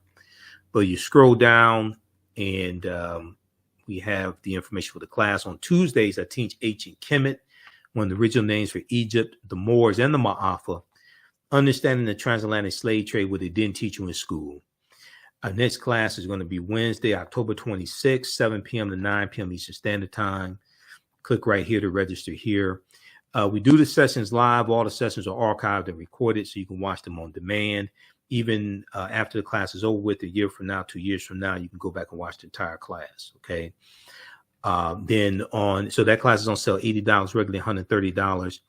Then on Tuesdays, I teach from the Civil War to the Civil Rights Movement and Black Power, 1865 to 1968. Next class is Tuesday, October 25th, 7 p.m. to 9 p.m. Class is the same format, same calls. We start in about 1800, year 1800. We look at the 1800 U.S. Census. We deal with the Louisiana Purchase of 1803 and the Haitian Revolution as well, because those two events are related. Okay, and we go throughout and look at history chronologically to see what leads to the Civil War taking place. And we look at the Civil War, Reconstruction, Mexican-American War, Texas Revolution, 1836, Mexican-American War, 1846, 1848, Treaty of Guadalupe Hidalgo, Fugitive Slave Act of 1850, Compromise of 1850, Missouri Compromise of 1820, Kansas-Nebraska Act 1854. We look at what leads to the Civil War taking place. Then we look at the Civil War, Reconstruction, Jim Crow era, Great Migration, World War I, World War II, Civil Rights Movement, Black Power Movement. To look at this history chronologically to understand what happened after slavery ended, how we got to where we are today, what were the laws and policies put in place to put us in the predicament we are today, to understand where we need to go from here. To understand the laws and policies that need to be put in place to address today's conditions, you have to understand the laws and policies that were put in place to create the conditions in the first place that got us here. This is why history is so important. One of the reasons, and we know that African history and culture gives us our foundation, gives us our values, our interests, and our principles, gives us a cultural paradigm that we see reality through, gives us, and this influences our economic empowerment and political empowerment. We have a bundle pack. You can register for both classes for only $130. That's an over $300 value, because there's going to be there's bonus content that you're going to get from me, bonus lectures, things like that in digital format. So you can register right now at our website, TheAHNHistoryNetwork.com. If you've taken any of my online classes in the past, email us right through the website, or email us at AHNshow@theAfricanHistoryNetwork.com. But you can email us right through the website. Just click on contact the African History Network. You get a 50% discount on the bundle pack. Okay, let's continue. We have the information for the class here on the thread of the broadcast as well, but I'll post the information right here. Okay, yeah, register here for the courses. Okay, let's continue. Now, there's a piece I want to look at quickly here, and then I'm going to try to squeeze in this section here dealing with Louisiana. There's a good article from Time Magazine. It's a good article from Time Magazine that deals with Florida's dark history behind their disenfranchisement law.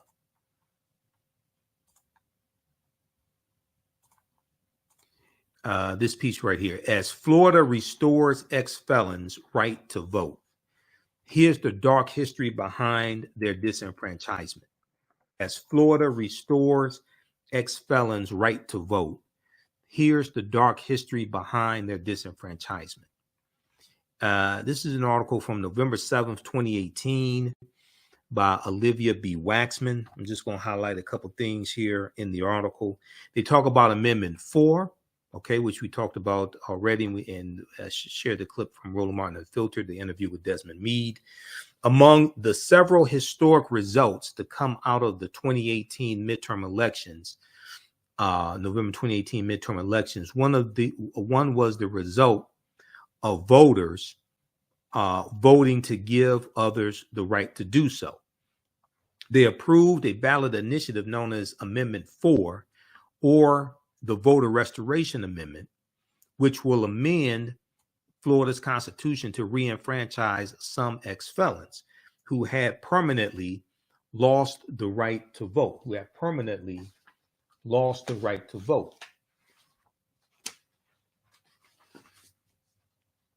upon felony conviction.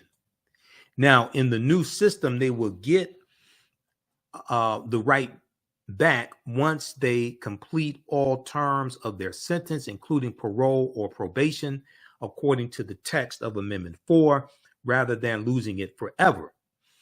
And in the state of Florida and 3 other states, when you lost your right to vote because of felony conviction, it was forever. Okay. The amendment excludes people convicted of murder and felony sex crimes. Amendment 4 excludes people convicted of murder and felony sex crimes. More than 1 million people will be affected. Okay, so it's like more than 1 million people will be affected. Enough newly enfranchised voters to, in theory, decide the 2020 presidential election. Florida has been an exception in its strictness on felony enfranchisement. Quote, Florida was one of 4 states whose constitution permanently disenfranchised citizens with past felony convictions. One of 4 states whose state constitution permanently disenfranchised citizens with felony convictions and granted the governor the authority to restore voting rights, according to the Brennan Center for Justice. Quote, the others are Kentucky and Iowa, where lifetime bans remain in place, and Virginia, where the governor has promised to restore voting rights on a rolling basis. So that was Governor at the time, Governor Terry McAuliffe of Virginia, and he did that. He had to do that on an individual basis to restore voting rights to ex-offenders. But the question of whether ex-felons should be able to vote is much bigger than just a couple of states. And the history goes all the way back to the mid-19th century, the mid-1800s. After the November 2018 vote, Tuesday, November 18 vote, Time Magazine spoke to historian Pippa Holloway, P-I-P-P-A, Pippa Holloway, author of the book Living in Infamy, Felon Disenfranchisement and the History of American Citizenship. Living in Infamy, Felon Disenfranchisement and the History of American Citizenship. They spoke with Pippa about the origins of the idea of felony disenfranchisement and what to know about how things have changed. So they asked the question, when did the disenfranchisement of felons and ex-felons first take shape as an idea? Ancient Greece and Rome. These laws were common in ancient democracies and then also utilized in early modern Europe and early modern England. Okay, these laws were common in ancient democracies and then also utilized in early modern Europe and early modern England. There actually wasn't a lot of voting back then, but if you had the right to vote, you might lose it following conviction of a crime. And it would affect you in other ways, like your ability to testify in court. So Time Magazine asked the question, the framers of the U.S. Constitution cherry-picked from English and European laws to create our system of government. Any idea how the framers viewed this issue of felony disenfranchisement? So suffrage was, or voting rights, was really left up to the states, something we're still seeing the implications of today. The 1830s is the decade when felon disenfranchisement starts happening, the 1830s. When states that already had constitutions started putting those provisions in there, and when states and territories like Florida that were writing constitutions started including them. The 1838 Florida Territorial Constitution. Now, this is before the 1868 Florida State Constitution. This is the 1838 Florida Territorial Constitution, was the first time it had a provision that barred from suffrage all persons, quote, convicted of bribery, perjury, or other infamous crimes, unquote. So Time Magazine asked the question, why were states passing felon disenfranchisement provisions in the 1830s? What was going on in history back in the 1830s? So Pippa responds, they're thinking a lot more about voting in the 1830s because we lose the property qualifications. We lose the property qualifications. So voting becomes more widespread. Prior to that, it had only been for property owners. Voting had only been for property owners. In the 1820s, there's a little more interest. Quote, do we really mean all white men, end quote. But the point I really want to emphasize is that this is not controversial. In fact, in a lot of communities, if someone murdered someone, they probably would not let you vote. In many cases, it was probably a common practice that was getting codified in the 1830s. They did this in England. They did this in the colonies. So it's not an exciting story so far. The key turning point, okay, now pay attention to this right here. The key turning point is in the Civil War. After the Civil War, African Americans are given the right to vote. African American men, specifically 15th Amendment, are given the right to vote. And in the first election after the Civil War, 1867, 1868 election, that is when Southern states began tailoring their laws to target African American voters. So all these people out here, the GOP, the white conservatives, the black conservatives, that say, oh, this was a long time ago, get over slavery. Because when I was on the Tammy Mack show, and probably on next Sunday's show, I'll share some excerpts from the Tammy Mack Business of Being Black show when I was on with these two black conservatives who, for the most part, had no clue what the hell they were talking about and didn't understand history. And the main topic of the show was, is it time to get over slavery? Is it time for Black people to get over slavery? And my argument was, no, it's not time to get over slavery. It's time for America to deal with the real history of slavery and the legacy